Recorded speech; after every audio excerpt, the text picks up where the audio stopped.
and welcome to week 2 of our remote learning. This week we're going to be talking about box and whisker plots and shape, center, and spread, but today we're working on the box and whisker plots and outliers. In case anybody's curious, I am still hoping that you're using this because I'm making active links, and for those of you looking to copy down less stuff, you will find that if you click on this link, you can print out a PDF of ready to fill in the blank notes. Again, you have a math Excel that is coming due at the end of the week. So here we're going to get started, and we're going to say things about how we can figure out what a box and whisker plot is by using my 5-number summary of a data set, which I'll show you how to find. And the second big topic is finding outliers.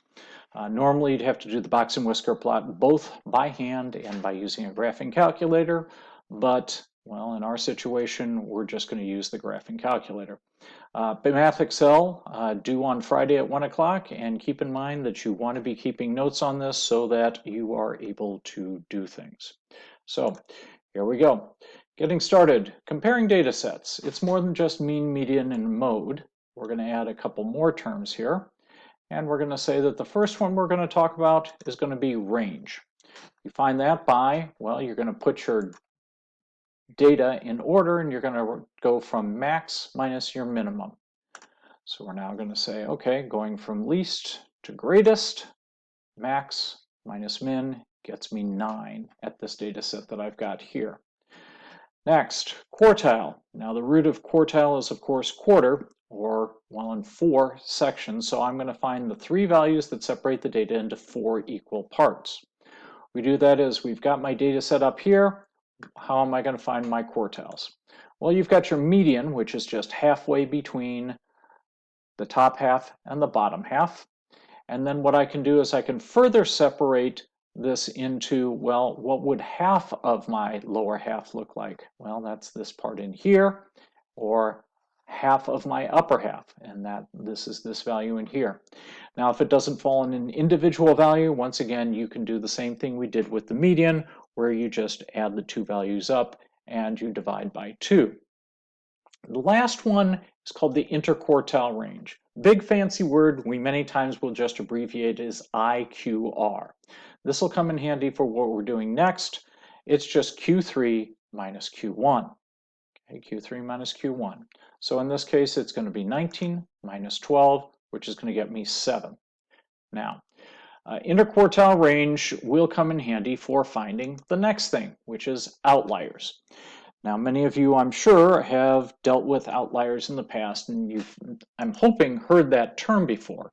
It's not incredibly difficult, but what you can say is it's something that's way above or way below everybody else. Your outliers occur at the ends. How do you determine if something is an outlier or just the top score or the lower score? Well, what we can say is this. You take the outlier is any data point that is more than 1.5 times your interquartile range, again from the previous page, and you either subtract that from Q1 or you add that to Q3.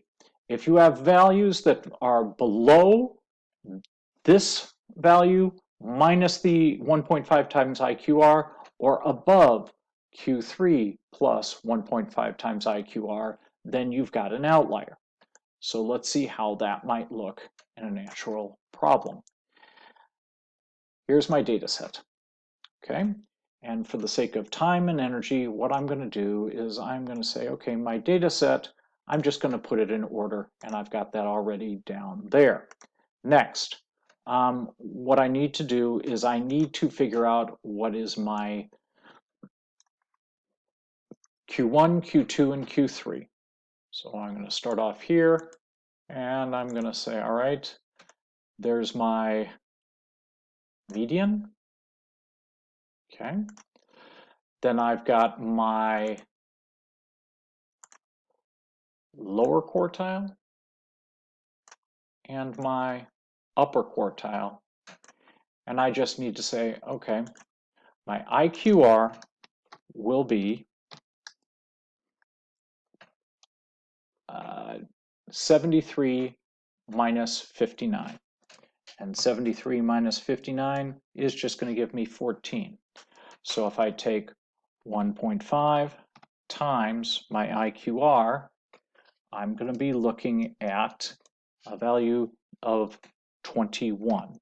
So I'm looking for anything that is 25 above or below my Q1 or above my Q3. Well, 56 is not 21 below my lower quartile, so 56 is not an outlier. But if you add 73 and 21, I'm looking at 93. 93, that doesn't cover 98. 98 is outside of that normal range. So I'm going to say that this is going to be an outlier. Okay? Next up, we're going to talk about box and whisker plots and 5-number summary. Now, you may have seen box and whisker plots once again in previous things. It consists of, well, your 5-number summary is your minimum and your maximum, and you've got your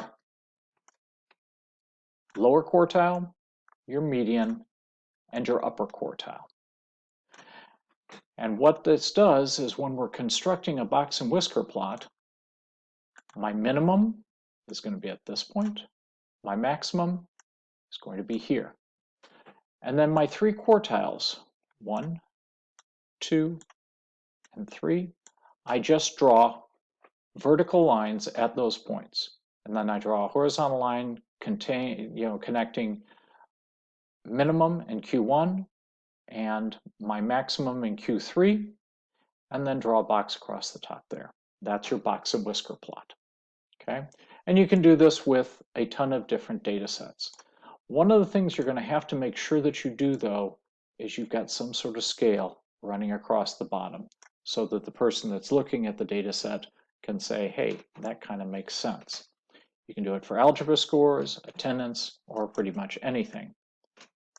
Okay, so how do you do a box and whiskers plot? Well, the first thing we always do is we sort the data from least to greatest. Then we create our 5-number summary, and then we draw on a scaled number line, which I highlighted in blue on the previous page, including your minimum and maximum values. And then you draw your box and whisker. But because we've got a shortened year this year, I'm going to show you straight away how to do this completely on your calculator. So here we go. We enter our data into list 1 using stat edit. You sort the data. Well, I'll be honest with you, we don't even need to sort the data because our calculator is smart enough to be able to handle that. It's just nice if I want to look at it. Next, you're going to find the 5-number summary. I'll show you how to do that. And if you want to actually see what it's going to look like, you're going to have to turn on your stat plots and plug in the box. So here we go. Zoom stat to view the graph. I'll show you how to do that also. So let's take this set of data. I'm sorry, not this set of data. We're going to talk about one more thing first. 25% of the values are going to be between your minimum and your Q1. 25% of your values are going to be between Q1 and Q2. 25% of your values are in between Q2 and Q3. And then finally, 25% are between Q3 and your maximum. Okay. Remember that your interquartile range is just Q3 minus Q1, and your range is max minus min. Next up, let's take a look at an example. You might want to freeze this and take a couple seconds and enter this stuff into your calculator. And I will pause here for a second. Okay, so what I'm going to do is I'm going to go Stat, Edit.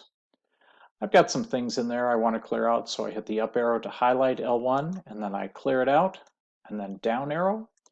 And now I'm going to come down and I'm going to say 120, 145. So actually, I'm just going to enter that stuff and get back once it's done. I now have all my data entered. So what I need to do is I want to come up with my 5-number summary.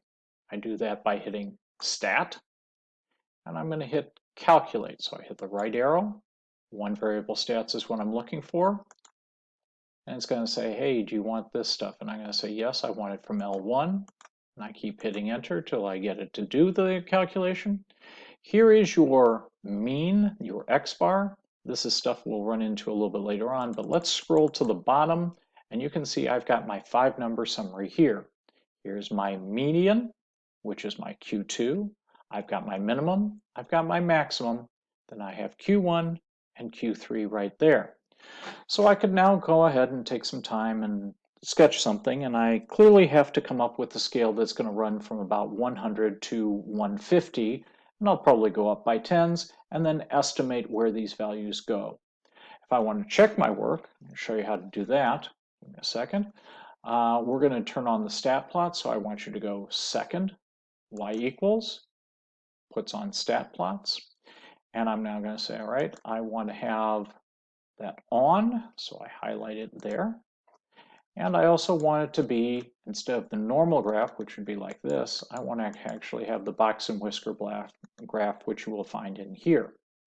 So I hit enter, and now I'm just going to go zoom 9, which is zoom stat, and it comes up with a real nice picture for me.